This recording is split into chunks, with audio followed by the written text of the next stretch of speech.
Realme Piso 3 Pro 5G. Piso. For many, malas ang 13. Pero pag bumili ka sa live ko, meron kang piso. It's only been a few months, 6 months lang, since the Realme 12 series has come out. At ngayon, meron ng Realme 13 series.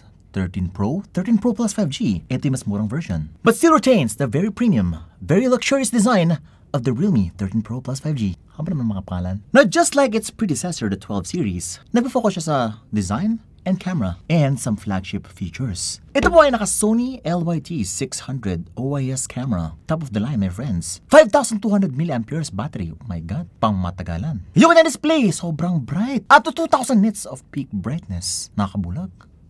Actually, that's enough for you to see in mid-daylight. Sobrang tirik ng araw, kitang-kita mo pa rin ang viewfinder mo. Pero yung design talaga ang nagdadala dito. A quick preview of the Realme 13 Pro 5G kinda retains the predecessor's look. Meron siyang Rolex design. The grooves, very familiar. Talagang luxury na luxury ang kanyang design. May pa-sparkly effect pa, no? Kung di mo nagustuhan yung 12, ito kung gustuhan mo. Baka lang. A big warning lang sa mga nanonood. This phone is not for everyone. Ito po ang gamit ni Catherine Bernardo. Pang big time lang po to. Pang social lang. Pag hindi ka ganun, umalis ka na. Or watch ka na lang ng video na to. Let's unbox it. Sabihin sa inyo watching Unbox Diaries. Woohoo! The yellow box is here. I love yellow. And ito yellow. A combination of orange and yellow pag kinumbine Unbox Diaries. Para hindi ba. Oh, by the way, meron siyang AI. Oh my God! The last phone I reviewed na AI phone is the Realme GT6 na worth 30,000, 35,000. But this one, mas mura. Finally, AI features sa mid-range level. Dati, flagship lang. Kung di ba alam, meron tayong dumb phone, smartphone, and the AI phone. This is the AI phone. Ano ba ginagawa ng AI phone? Magkakaroon tayo ng spaghetti dyan na Will Smith? Well guys, actually, mga AI features is features na smart enough to do something that you usually do na paulit-ulit, siya na yung bahala doon. For example, sa background, kung madalas kang nagbubura ng something na ayaw mo sa background na pinapost mo pa, pwede bang pabura nitong part na to kasi distracting? Well, it has that power. You don't even need a graphic designer anymore. Make it real. Hey, welcome to the Realme family. Madami ang mabash kay Realme kasi daw, pamahal na to siya ng pamahal. Lumalayo na sa kanyang roots, which is yung paganda na ng specs. But little do they know na mas lumalakas pa si Realme. Lalo na sa probinsya, napakalakas nila. Pag sinabing Realme, Realme yan ah. Rubber cover, SIM ejector pin, the quick guide, the safety guide, and underneath, oh, sus Mariosep, ang ganda. Wait lang, yung likod pala nakita ko, bonggang-bongga na.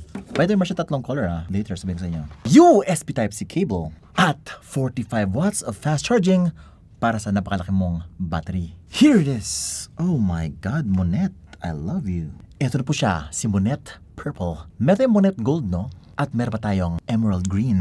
Whoop, look at that. Kung pwede lang siyang maging wearable, mukha na siyang relo na maraming mata.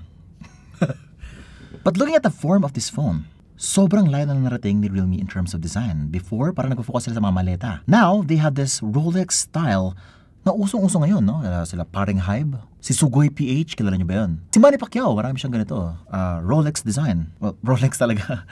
You got the grooves at the sides. And if you look closely, meron siya mga stripes dyan. Pag tinatam na ilaw, oh my God, parang sunrise. They're calling it the sunrise halo. Recreating the sunrise effect. It's got that certain shine to it na hindi mo pag-isipan na peke siya. Kasi mga relo, di ba? Madaling gayahin, madalas peke. This one, they know what it looks like to be real. Make it real. Speaking of real na real ang image quality niya. It's got the all-new Hyper Image Plus technology dito. Ayan po nakalagay po sa likod. Later makita nyo kung ano yung itsura niya. Ang ganda ng camera. By the way, naka 50 megapixel lang po siya na OIS camera and 8 megapixel ultra-wide angle lens. Siguro depth sensor or secondary sensor lang po yung isa. Yung iba kasi nagpo-focus talaga sa camera look, no? Kapag ka nagpipicture ka, mukhang camera, selfie, mukhang camera. Pero ito kasi, ito yung mukhang camera na luxury pa. Ito pag nalabas mo sa pocket mo, ay, my God. Nakakaangas, oh.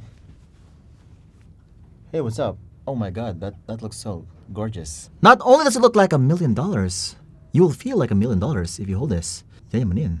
Kaya makapagsabayan sa mga naka-iPhone, naka-Samsung. Yak. What's that, Samsung? Ano yan, may lyrics? Song? Yak, Apple. Ano yan? mansanas. Kinagat na. Doon tayo sa real. Now, the back of the phone of this Monet Purple, meron siya mga sparkly effects sa likod. So, may mist effect nga siya. Yan ang mga mist effect. Iba-iba yung dating ng gold, no? The gold one has that gold sparkle to it. Pero kung gusto mo ng purple, ito, really girly yung dating niya. Yung gold naman, siguro pang mahilig sa gold color. Yung green naman is, parang black. Wait, patulang black. Somebody get this a black color. Now, going back sa design niya, guys, the back is just half of the story. The display on this thing is remarkable. Unang-una, medyo may pagka-quad curve ang kanyang display. Medyo lang, not totally, pero ang ganda ng pagka-curve niya sa gilid. Very subtle, very smooth. If you look at it, it doesn't look like one of those 3D curved display na gaya-gaya na lang every year. This one has that different look to it, especially dun sa kanyang ear part. Dito, iba-iba siya. Medyo malaki lang yung kanyang punch hole camera, pero yung kanyang bezels, oh my god, ang nipis. Look at the contents on this thing. Kapag nanonood ka ng mga movies dito or looking at pictures, sobrang sagad tingnan ng content. And games look so beautiful on this thing. Just not really good performing. Alam ko na yan, marami sila magbabash akin dyan. Vince, Snapdragon 7S Gen 2 lang to. Yuck. Well, sinabihan na kita. Sabi ko, maingat ka. Sabi ko, dito para sa lahat. Now the display is very bright, 600 nits. By default, 1,200 nits max. Pero peak brightness niya is up to 2,000 nits kapag nasa labas ka. That is HDR brightness na po. It will kick in kapag merong araw na sumisikat. It will detect the sunlight, making your viewfinder sa camera very visible, very useful sa labas when you're doing your wildlife pictures. Speaking of wildlife, meron siyang action mode dito. Mamaya, papakita sa inyo. Now, Corning Gorilla Glass 7i na rin po to. Sinadya ko yun. Ito na yung test. Kung nabasag siya, it's not real.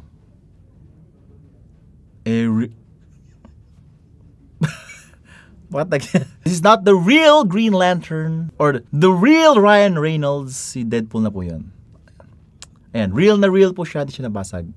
Pero may na lahat yan, I want to show you the pictures agad on this phone. Now, ang 40 po ni Realme 13 Pro 5G is yung kanyang camera capabilities. No, this thing is powered by the Hyper Image Plus technology. Unang-una, ito picture ng mga images na nakuha namin sa kanya. And all I can say is, ang ganda na mga pictures. Very flagship-like yung dating. Real na real yung image quality, hindi fake, hindi over-processed, real. Also napansin namin kapag after you take a picture, nag-upscale pa siya ng image quality. Look at this. Ito kahit low light siya, picture namin, sa una, blurry, and then boom, sharp na siya bigla. Oh, by the way, introducing Naya. Ganda ni Naya. Hi, Naya. Ito naman si Sendo. Hi, Sendo. Guwapo. Maskulado yan. Pero yan, walang halong fake dito, real na real. Kung ano talaga yung itsura nila in person, yun talaga sila. From the skin tone, the color, the clothing, it is all real na real. Actually, if you compare it right now with other phones, like kahit si iPhone medyo binabago ni iPhone yung itsura ng pictures, no? Making it a lot more colorful, more saturated, more poppy. But this one, kung ano talaga yung itsura mo, that is what you are. Except may mga konting ano lang, like for example, yung beautification, mas pinapaganda niya ng konti. Kung hindi ka makinis sa mukha mo, mas pinapakinis pa niya. Kung medyo maitim ka, mas nilalight skin pa niya ang itsura mo. Pero by default, ganoon talaga, no? May konti pa rin siyang beautification even if you turn off the beautification to 0. But that's the thing, no? No matter what you look like, kahit haggard ka na, kahit pagod ka, you will always look fresh dito. Medyo mataas din yung kanyang contrast. Yun yung magic ng camera, guys. Kapag mataas yung contrast, mas maganda yung blacks. Pagka mababa yung contrast, guys, medyo dry lahat. Medyo kulang sa black, mukha kang walang ligo niyan. Ito ba yung tsura nun? Pagka mababa yung contrast, yan, di ba? Wala akong ligo. Ito naman kapag mataas ang contrast. Ayun, no?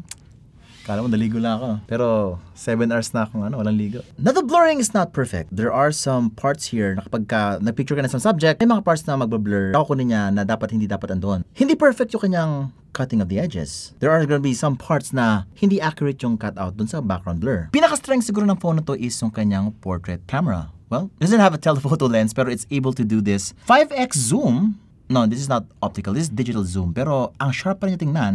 Siguro dahil sa kanyang AI post-processing properties, nagiging sharp ang image quality niya after you shoot the picture. It does not have that dedicated optical image zoom na available sa mga flagship devices. If you want that, you should go for the Plus version. Oh, by the way, meron din siyang 0.6x dito. So if you want the versatility na hindi mo na kailangan lumayo pa sa subject mo, meron siyang 0.6x para makita na siguro yung background at the same time yung subject nyo. Perfect for landscape shots. Actually, best used for travel to. 0.6x. I love it. Up to 20x digital zoom po siya. And even at the digital zoom, okay pa rin siya dahil meron siyang AI upscaling capabilities. Na tulad ng sabi ko rin na, after mo mag-shoot ng photo, ina-upscale pa niya, mas pinapasharp pa niya, is actually putting something there that wasn't there before. Yun po yung power ng AI. Na 4K at 30 FPS lang po yung kaya niyang i-shoot at max sa video. Pero kaya niya ng 1080p 60 frames per second na merong ultra steady mode. Nice! Pwede ka mag-cinematic shots dito, cinematic videos. Also, look at this street mode, no? Meron siya ditong bagong mode called zoom. Ayan, no? Kapag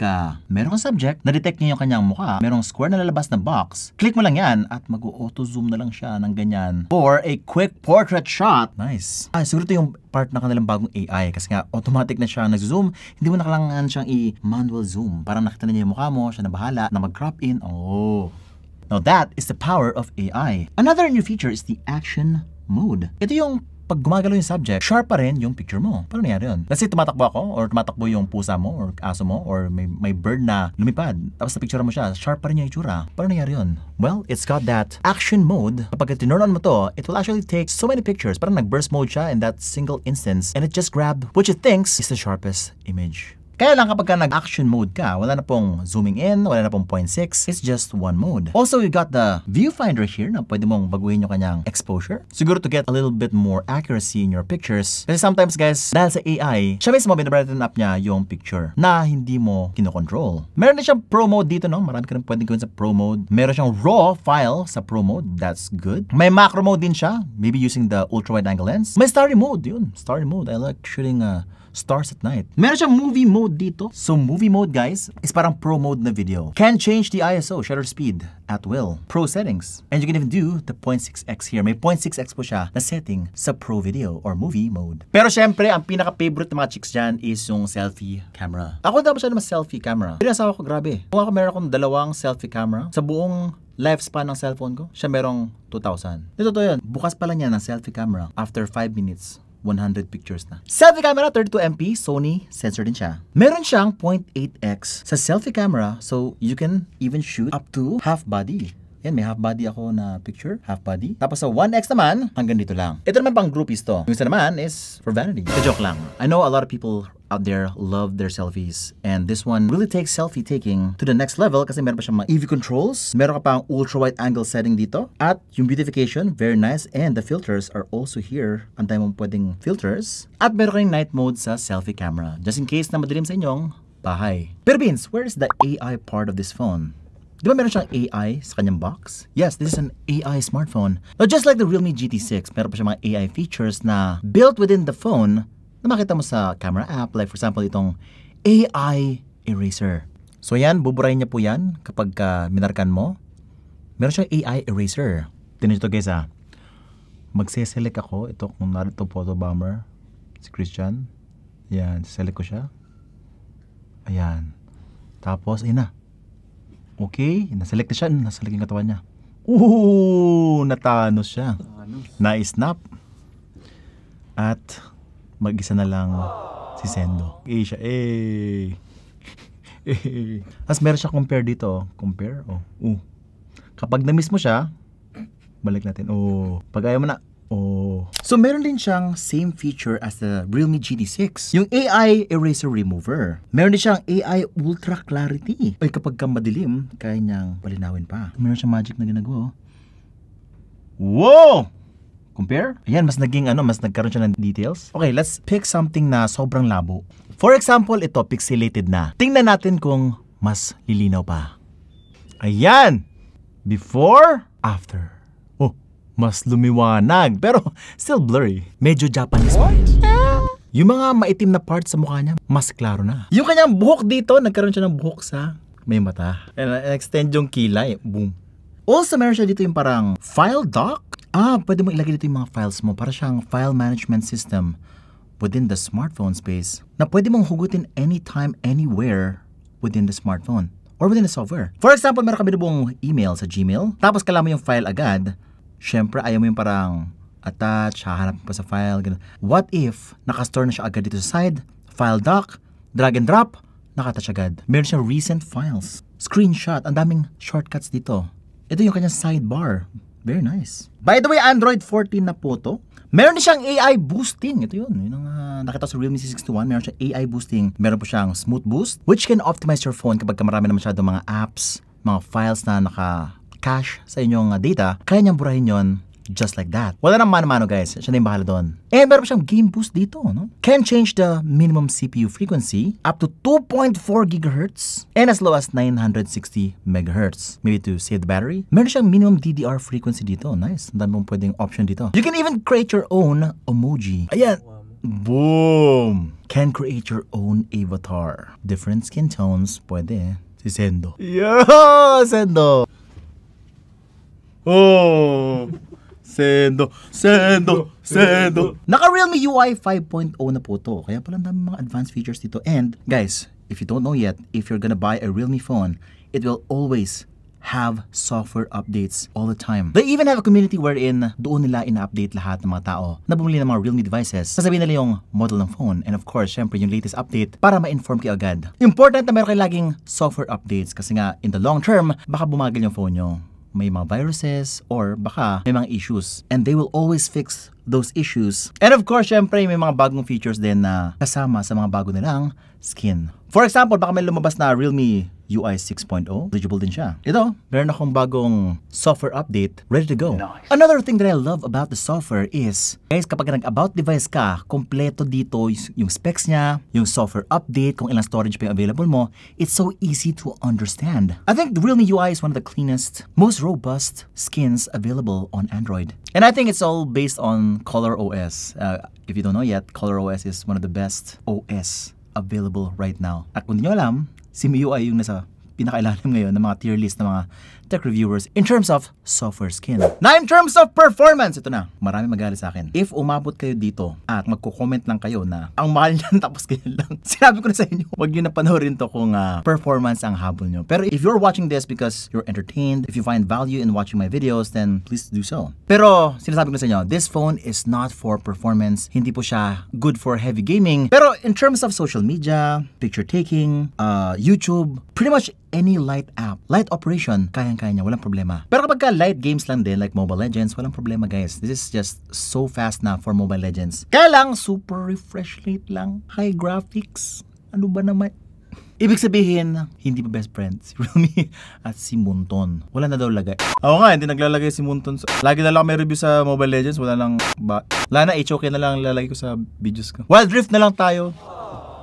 Hindi tayo ganun. Hindi sabihin na kailangan bayaran ako para masama yung games dito sa channel ko or sa mga videos. No. Kapag relevant siya, kapag kailangan nyo, ibibigay natin yan. Just like itong settings niya, okay? Hindi siya ganun ka-okay. I think there are even 10K na smartphones na kaya mag-ultra right out of the box. But yeah, for something na ganito kamahal, supposedly meron na dapat ultra graphics. Pero kung hindi ka naman talaga pro player, no?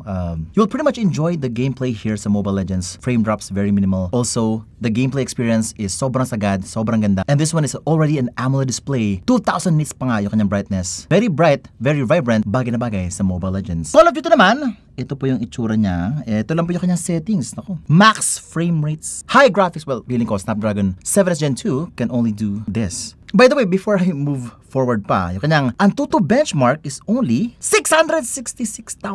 Magkano ulit to? 21. 21. 25.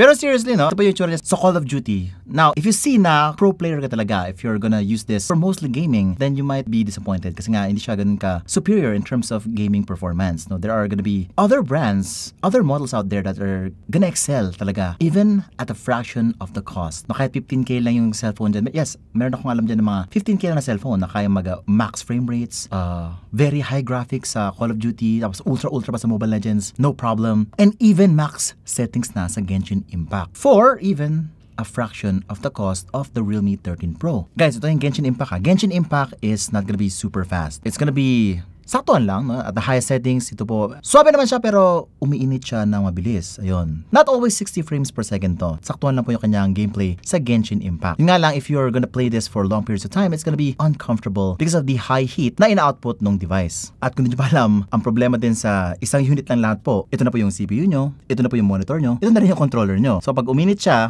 ramdam mo talaga siya agad. That's why, mas maganda sa PC guys, diba? Meron kang keyboard and mouse or may gamepad ka, hindi mo ramdam yung init. Ito guys, ito na lahat eh. Pag uminit siya, alam mo agad na, oh, At least, mas may connection ka sa iyong unit, no? Kapag ka alam mong, ay, umiinit na siya, bumabagal na. Palamigin ko muna. Yung mga PC owners, wala silang pakialam. Hindi nila ilalagaan, masyado yung kanilang PC kasi nga, hindi sila connected. Ito, mas connected ka. Sino magsasabi nito? Now, with that out of the way, performance being its least best feature, what do you think? Are you actually gonna get this? For most people, they don't even care. No? Actually, marami akong followers dyan na not really into specs, not into performance. They actually want something na they can connect with. Tulad na sinabi ko, ang mga cellphone, extension yan natin. Na kung hindi ka masyado believe sa cellphone mo, kung mostly specs lang ang basihan mo na kung bakit siya kailangan i-keep pa. Most certainly, 6 months lang yung kanyang lifespan. Kasi nga, yun lang yung value mo sa kanya. May lumabas na bagong mas maganda yung specs, wala na yung phone mo. Hindi na siya ganun ka-valuable. Hindi ka tulad ng iPhone, no? iPhone 11 ako. Diyan mo rin ka pa rin after 5 years. May respeto pa rin. Dahil lang sa iPhone, yung respeto ka na. Mas marami ka pa rin friends kaysa sa mga hindi naka-iPhone. So dahil lang sa iPhone, yun na yung friend circle mo. Maghanap ka ng ibang friend circle. Pero kung ang friend circle mo is Realme, mag-subscribe ka na. Marami pa tayo Realme na review. Now the price of this phone is gonna blow you away. Gonna blow your wallet away. 24,999 ang kanyang presyo. 12,256 na po yan. Well, actually ako, no, in my experience, I have a lot of friends na marami talagang pera and they don't care about much yung sa specs. They just want the latest model nung kanilang tinatangkilik na brand. Yun lang yun. That's it. O kung maka-Apple ka, ano ba yung latest dyan? O sige, magkano ba yan? Ah, sige, bilhin ko na yan. For example, Apple, iPhone 16, magkano? 80K? O sige. Ganun lang yun. That's reality, guys. Realme is targeting a different audience na. They know their audience. And they know that their audience has money. And if you really have money, bakit talaga masyadong sasabihin? Like for example ako, pupunta ako sa Data Blitz. Nagustuhan ko tong item na to, Nintendo Switch. Hindi ko natatanong kung magkano. Pupunta na ako sa counter. Then, sige, isa nga yan.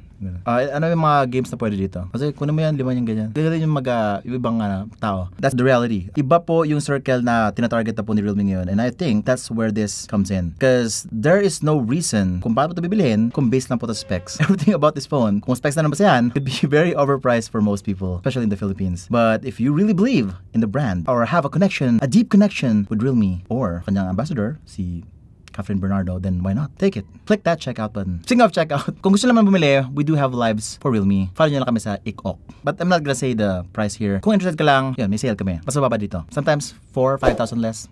Yun na naman. See you again in the next video. Oh, by the way, subscribe na if you want. Ako sabihin sa inyo watching Unbox Diaries. Ooh.